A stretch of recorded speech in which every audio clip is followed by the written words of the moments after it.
देव उत्थान एकादशी, जिसे तुलसी विवाह के नाम से भी जाना जाता है। वैसे तो देव उत्थान एकादशी के संबंध में मैं हर विषय पर वीडियो बना चुका हूं। आज मैं तुलसी विवाह कैसे करना चाहिए, अगर आप अपने घर में तुलसी विवाह करने जा रहे हैं तो तुलसी विवाह आपको कैसे करना है, इसके लिए आपको क्या क्या सामग्रियों की आवश्यकता होगी, इसे मैं आपको सीरियल वाइज बताऊंगा कि आपको पहले क्या करना है, किस तरह से क्या करना होगा, जिससे आपको तुलसी विवाह करने में आसानी हो और तुलसी विवाह में कोई भी परेशानी ना हो।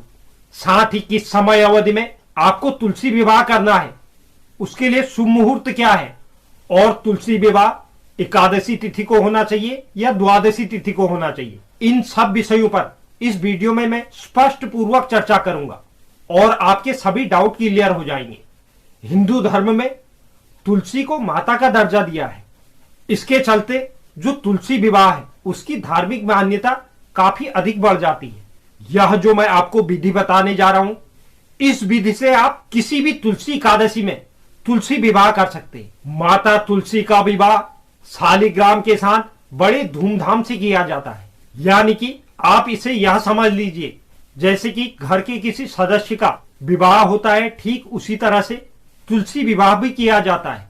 इसमें पूरे विधि विधान के साथ इस विवाह को करते हैं। सर्वप्रथम हम जानते हैं कि तुलसी विवाह के लिए जो आवश्यक सामग्री होती है उसमें हमें किन किन चीजों की आवश्यकता पड़ेगी। तुलसी विवाह के लिए जिन चीजों की हमें आवश्यकता पड़ेगी उसमें से दीप प्रज्वलित करने के लिए तेल, रुई, धूप, चौकी, 16 श्रृंगार जैसे कि लाल चुनरी, चूड़ियां, साड़ी, बिंदी, लाली के साथ भगवान विष्णु की प्रतिमा, शालिग्राम प्रतिमा, गन्ना, फूल, शकरकंद, सिंगाड़ा, दीपक, हल्दी आदि सामग्रियों की हमको मुख्य रूप से जरूरत पड़ेगी।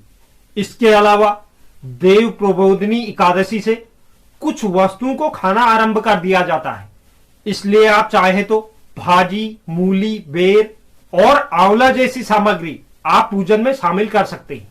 अब इसके पूजन विधि की बात करें तो तुलसी विवाह में उन्हीं लोगों को शामिल होना चाहिए जो सुबह सवेरे नहाकर निवृत्त हो चुके हैं। घर के जिस दंपति को तुलसी विवाह करवाना होता है उसका व्रत रखना अनिवार्य है।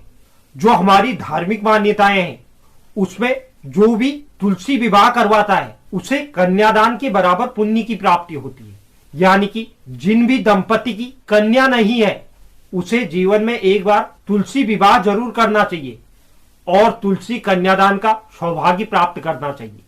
इसके पश्चात आप अपने आंगन पर या छत पर जहां भी उचित जगह हो, क्योंकि लोग भी आसपास बैठेंगे तो उसके लिए थोड़ी जगह चाहिए, वहां पर आप तुलसी के पौधे को चौकी पर रखें।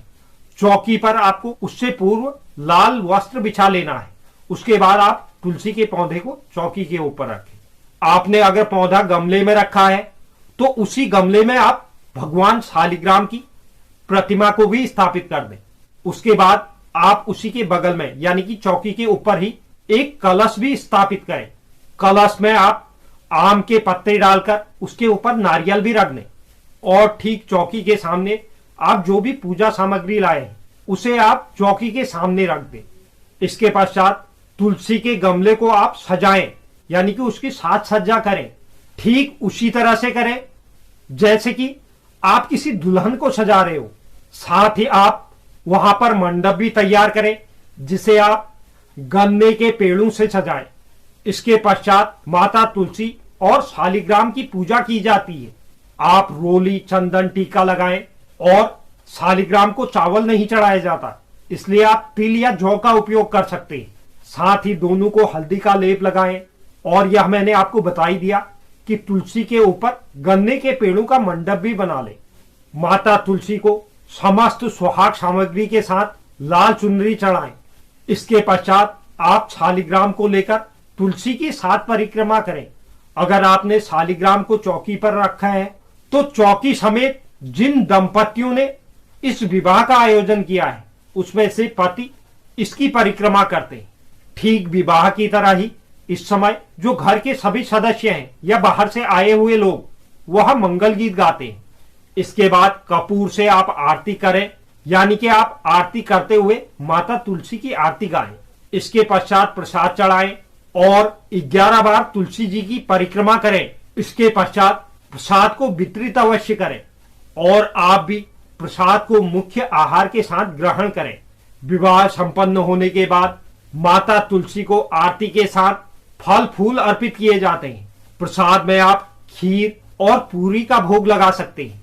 तुलसी विवाह को द्वादशी के दिन किया जाता है। वर्ष 2023 में एकादशी तिथि 23 नवंबर को पड़ने जा रही है और द्वादशी तिथि की शुरुआत 23 नवंबर को रात में 9:05 पर होगी और द्वादशी तिथि की समाप्ति 24 नवंबर को रात में 7:08 पर होगी। तो उदया तिथि के अनुसार जो तुलसी विवाह का मुहूर्त होगा वह 24 नवंबर 2023 को सुबह 6:41 से सुबह 10:39 तक रहने वाला है, क्योंकि सुबह 6:41 से 8:01 तक चल का चौघड़िया रहेगा जिसे शुभ माना जाता है। उसके बाद 8:01 से 9:20 तक लाभ का चौघड़िया रहेगा। इसके बाद 9:20 से 10:39 तक अमृत का चौघड़िया रहेगा। तो आप इन तीनों चौघड़ियों में से किसी भी चौघड़िए में तुलसी विवाह करवा सकते हैं या कर सकते हैं। इसके बाद दूसरा जो मुहूर्त रहेगा वह दिन में 11:58 से दिन में 1:17 तक रहेगा। इस समय में शुभ की चौघड़िया रहेगी। इसके बाद जो तीसरा जो चौघड़िया रहेगा, जो चल का चौघड़िया रहने वाला है, यानी कि तीसरा मुहूर्त, वह 24 नवंबर 2023 को शाम को 3:55 से शाम के 5:15 तक रहेगा।